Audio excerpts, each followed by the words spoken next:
Blessings, everyone, and welcome back to Expressions of Faith. If you are new here, welcome.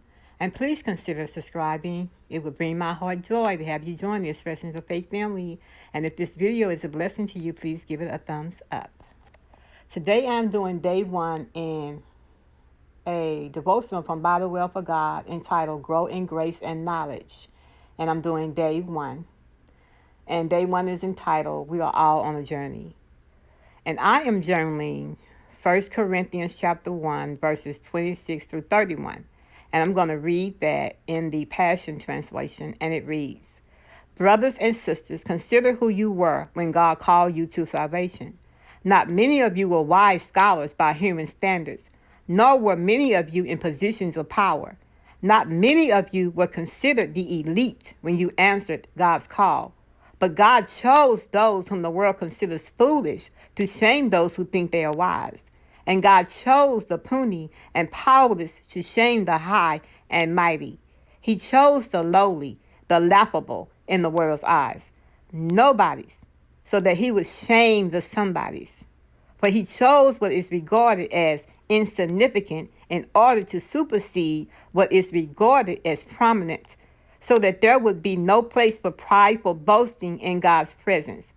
For it is not from man that we draw our life, but from God as we are being joined to Jesus, the Anointed One. And now he is our God, given wisdom, our virtue, our holiness, and our redemption. And this fulfills what is written.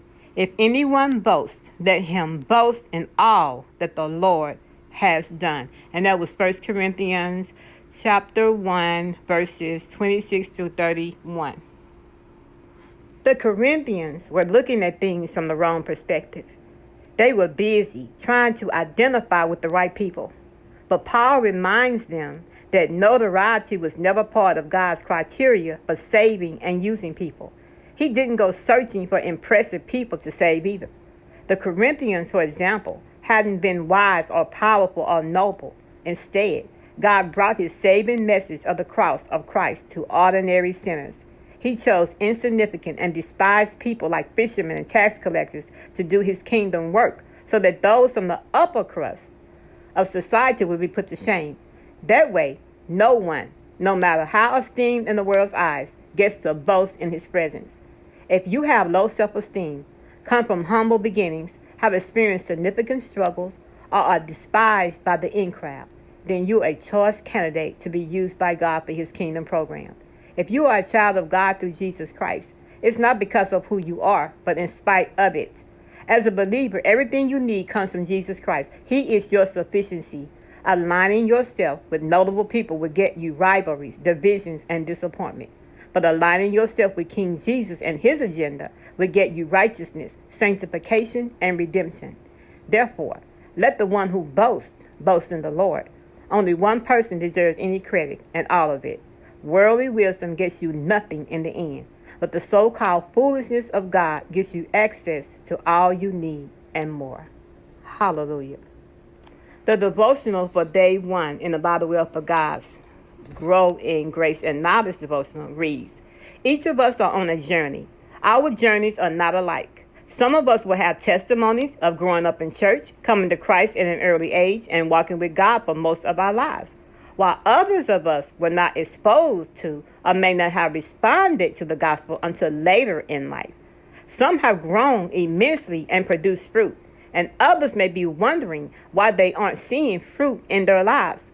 Some may not even know how fruit is produced or what spiritual fruit is. Some of you may still be in the process of learning about Christ and haven't yet repented and believed in Jesus Christ for salvation. But no matter where we are, we will be wise to remember that every single person is either where we once were, where we are, or where we will one day be. And we are where we are simply by the grace of God. We all need Jesus. When we see our growth as his grace in our lives, we are much more graceful with and towards others in their journey. No one gets it right all the time, not even the most seasoned saints. Wrong interpretations, walking in unrepentant sin, and anti-biblical or worldly thinking should be addressed when we see it in a fellow sister. But it should be done in love and with much grace, seeking the good of one another, never to belittle or condemn. Likewise, when we find ourselves on the receiving end of correction or convicting teaching, we should be humble and graceful in obedience rather than defensive and rude. When we belong to Christ, we will grow in his likeness. We call this process sanctification, and we most glorify Christ when we fully submit to his will. Again, none of us do it perfectly, and none of us has room for boasting in anyone except Christ. Hallelujah. Thank you guys so much for watching. I pray that this video was a blessing to you. If it was, please give it a thumbs up, and don't forget to click that subscribe button. Remember, it's all about Jesus. It's all about him. Until next time, bye-bye.